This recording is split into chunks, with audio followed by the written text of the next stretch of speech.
ദൈവത്തിരുനാമത്തിന് മഹത്വമുണ്ടാവട്ടെ. Bible reading പ്രോഗ്രാമിൽ സംബന്ധിക്കുന്ന ഏവരെയും കർത്തൃനാമത്തിൽ വന്ദനമറിയിക്കുകയും സ്വാഗതം ചെയ്യുകയും ചെയ്യുന്നു. 2 രാജാക്കന്മാരുടെ പുസ്തകം 17-ാം അധ്യായം നമ്മൾ വായിക്കുന്നു.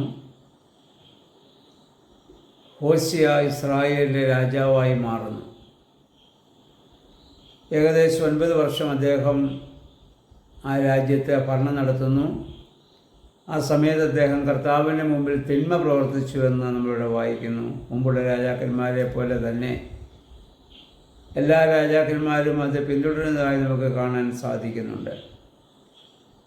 അസീറിയൻ രാജാവ് ഇദ്ദേഹത്തിനെ എതിർക്കുന്നുവെന്നറിഞ്ഞപ്പോൾ അദ്ദേഹം കപ്പം കൊടുത്ത് രാജാവിനെ ആശ്വസിപ്പിച്ചു. എന്നാൽ അതിനുശേഷം ഈജിപ്തിലെ രാജാവിന് അദ്ദേഹം കപ്പം കൊടുക്കുകയും അസീറിയൻ രാജാവിന് കപ്പം കൊടുക്കുന്നത് നിർത്തലാക്കുകയും ചെയ്തു.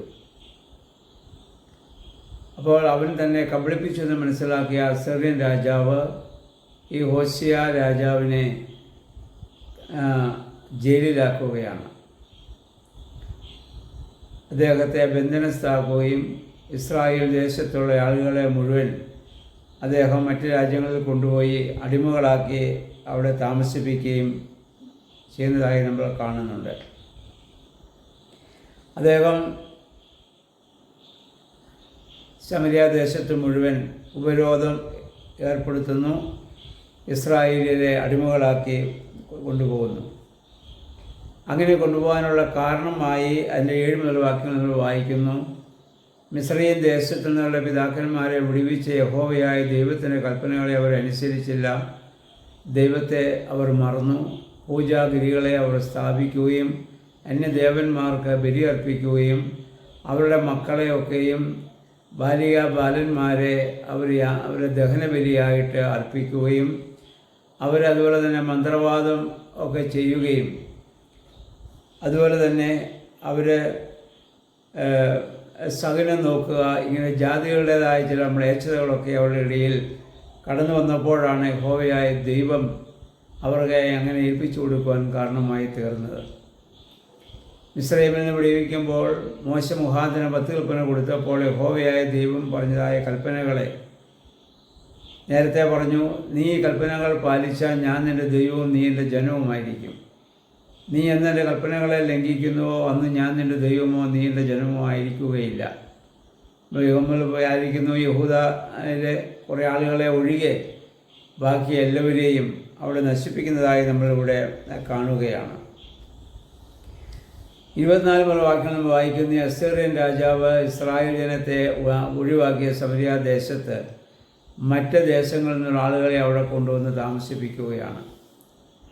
അവരവിടെ വന്നപ്പോൾ അവർക്ക് പരിചയമുള്ളത് അവരുടെ ദേവന്മാരെ സേവിക്കുക മാത്രമേ അവർക്ക് അവിടെ പരിചയമുള്ളൂ. അവരെന്ത് ചെയ്തു? അതേ രീതി ഇവിടെ തുടർന്നു. അപ്പോൾ യഹോവയായ ദൈവം അവരുടെ ഇടയിൽ സിംഹങ്ങളെ അയക്കുകയും ധാരാളം ആളുകൾ മരിക്കാൻ കാരണമായി തീരുകയും ചെയ്തപ്പോൾ അസീറിയൻ രാജാവിന് കാര്യം മനസ്സിലായി.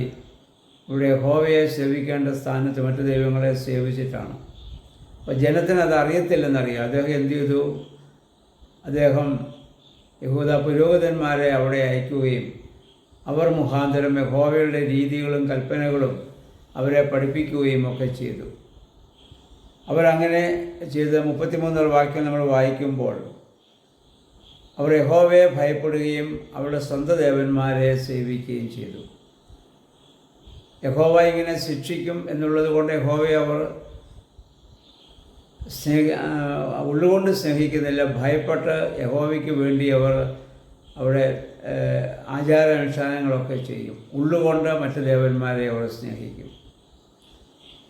ഇതാണ് ഇന്നും ആധുനിക സഭയിലും പുതിയ നിയമത്തിലും ഇന്നും പലപ്പോഴും നടക്കുന്ന ഇത് തന്നെയാണ്.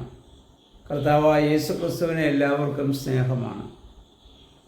യേശുവിനോട് ആർക്കും വിരോധമൊന്നുമില്ല. എന്നാൽ അതേ സമയത്ത് തന്നെ ദൈവത്തിൻ്റെ ആ കർത്താവിൻ്റെ കൽപ്പനകളെ ലംഘിച്ച് മറ്റ് ദേവന്മാരെ എന്ന് പറഞ്ഞാൽ ധനം, അവരുടേതായ അധികാരം, അങ്ങനെ ഈ ഭൗതികമായ കാര്യങ്ങളെയൊക്കെയും ദേവന്മാരാക്കി വെച്ചുകൊണ്ട് ജീവിക്കുന്ന രീതി, കർത്താവ് പറഞ്ഞു, ഒരേ സമയത്ത് ദൈവത്തെയും ദ്രവ്യത്തെയും നിങ്ങൾക്ക് സ്നേഹിക്കാനാവില്ല. കർത്താവ് പറഞ്ഞു, ഒരേ സമയത്ത് 2 യജമാനന്മാരെ സേവിപ്പാൻ നിങ്ങൾക്ക് സാധിക്കുകയില്ല. ഒരുവനെ ദ്വേഷിച്ച് മറ്റവനെ നിങ്ങൾ സ്നേഹിക്കും, അല്ലെങ്കിൽ ഒരുവനെ സ്വീകരിച്ച് മറ്റവനെ നിങ്ങൾ തള്ളും. ദൈവത്തെയും ദ്രവ്യത്തെയും ഒരേ സമയത്ത് മാമോനെയും നിങ്ങൾക്ക് സ്നേഹിക്കാൻ സാധിക്കുകയില്ല എന്ന് കർത്താവ് വ്യക്തമായി പറഞ്ഞു. നമ്മുടെ നാട്ടിലൊരു പഴമൊഴി ഉണ്ടല്ലോ, ഇരുതോണിയിൽ കാല് വയ്ക്കരുത് എന്ന്. ഇരുതോണിയിൽ കാല് വെച്ച് ഏറെ ദൂരം നമുക്ക് വെള്ളത്തിലൂടെ സഞ്ചരിക്കാനാവില്ല, നമ്മൾ വീണു പോകും. ഇതുപോലെ ഒരേ സമയത്ത് ദൈവത്തെയും മറ്റു ദൈവങ്ങളെയും ഒരുപോലെ നമുക്ക് സ്നേഹിക്കുവാനും ആദരിക്കുവാനും നമുക്ക് സാധിക്കുകയില്ല. ദൈവത്തിൽ മാത്രം പൂർണ്ണമായി ആശ്രയിക്കുമ്പോൾ കർത്താവ് പറഞ്ഞതുപോലെ, മുന്നമേ അവൻ്റെ രാജ്യവും നീതിയും അന്വേഷിപ്പീൻ, അതോടൊപ്പം നിങ്ങൾക്ക് സകലവും ലഭിക്കുമെന്ന് കർത്താവ് പറഞ്ഞ് നമ്മളിപ്പോഴും ഓർക്കേണ്ടതാണ്. ഭൗതികമായതൊക്കെ ദൈവം നമുക്ക് നൽകുന്നതായ ദാനങ്ങളാണ്. അല്ല, അതിനുവേണ്ടി അവയെ നമ്മൾ ആദരിക്കുകയോ ബഹുമാനിക്കുകയോ അല്ല വേണ്ടത്. ദൈവത്തെയാണ് നമ്മൾ സ്നേഹിക്കുകയും ബഹുമാനിക്കുകയും ചെയ്യേണ്ടത്. അപ്പോൾ ആ ദൈവത്തിന് വിധേയമായിട്ട് ജീവിക്കുമ്പോൾ നമ്മുടെ ആവശ്യങ്ങളുടെ മുൻപാകെ ദൈവം സമൃദ്ധമായ ശ്രീഭണ്ഡാരം നമുക്ക് തുറന്നു തരും.